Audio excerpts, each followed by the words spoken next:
So N'Keal Harry from Arizona State University will be on a pre-draft visit with the Philadelphia Eagles. 213 receptions, over 2,800 yards, 13.6 per catch, 22 receiving touchdowns, rushed 23 times for 144 yards, 6.3 average, and 3 scores.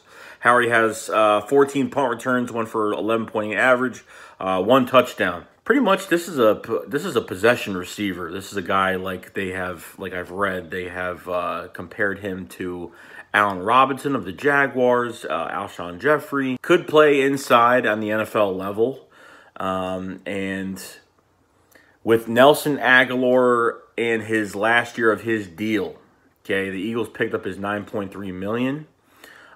So if the Eagles ended up drafting N'Keal Harry, they could get a guy that could replace Nelson Agholor in 2020. Or, who knows what happens. If they draft N'Keal Harry this year, by the trade deadline, who knows what could happen. Agholor could be traded. Agholor could be... who knows what could happen. I mean, he won't get released. That won't happen. The Eagles could free up about $9.3 million in cap space just by that move alone. But I'm happy that Agholor is still here, and I honestly don't even want him to go. But what you get out of N'Keal Harry is a competitive possession receiver, 50-50 balls. The only problem that he probably has right now is that he can't get his top gear speed. So he doesn't get much separation, but he's very good. He's got very good hands. Okay, he's got very good hands. He could jump up and uses his body against DBs and could do a nice things. And this guy is going to make plays on the NFL level, but he's just not going to get much separation.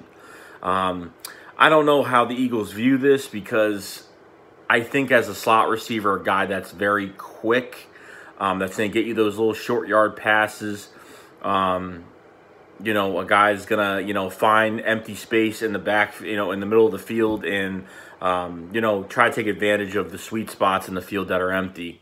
So that's really kind of how I look at a slot receiver a little bit. Not saying that N'Keal Harry is going to be slow, but I just don't think he's going to have that high grade speed that's going to get a lot of separation. But with his ball skills, with his ball skills and what he can do, he's got one of the best hands. Probably, he's not even on any mock drafts for the Eagles. It doesn't really mean anything, but the guy could play, and that's all that matters. Now, where he could land as a receiver, this draft is so deep, I don't even think he's going to hit. Maybe he'll hit late second round. Maybe he'll hit early third round. The Eagles have already looked at another receiver in A.J. Brown. They've already looked at N'Keal Harry. So they're bringing in N'Keal Harry now for a pre-draft visit. So this is pretty interesting, because I don't know. I think, you know, when you pick up a fifth-year option, especially when the Eagles picked up Nelson Agholor's fifth-year option, when you pick up an option, you want to see what the market's going to be like, which pretty much means the Eagles are interested in re-signing Agholor, but they want to see what his market's going to be. So if Agholor does tremendously well and gets 1,000 yards this year, probably won't, but, you know, I'm pretty much hoping he gets at least 600 to 800 yards receiving this year, at least get into the 600s this year. Then, you know, they check out his market, see what he's going to be worth, and if they want to resign him, they can. If not, then it is what it is. Just remember, you have Carson Wentz's contract that has to, you know, to get done, whether it's this offseason or next offseason. I'm thinking next offseason most likely. So there's a lot of stuff that goes into account with it, but you could find, if that's the case, they bring in 2 receivers, 2 slot guys, you know, you're really finding a replacement for Nelson Agholor. And that's what it sounds like. That's what it looks like right now. They're trying to get themselves stocked up and ready for, you know, 2020 as well. This isn't just about next year. It's about the year after. After Carson gets paid, you know, the cap's going to get hit a little bit. It's not going to be horrible.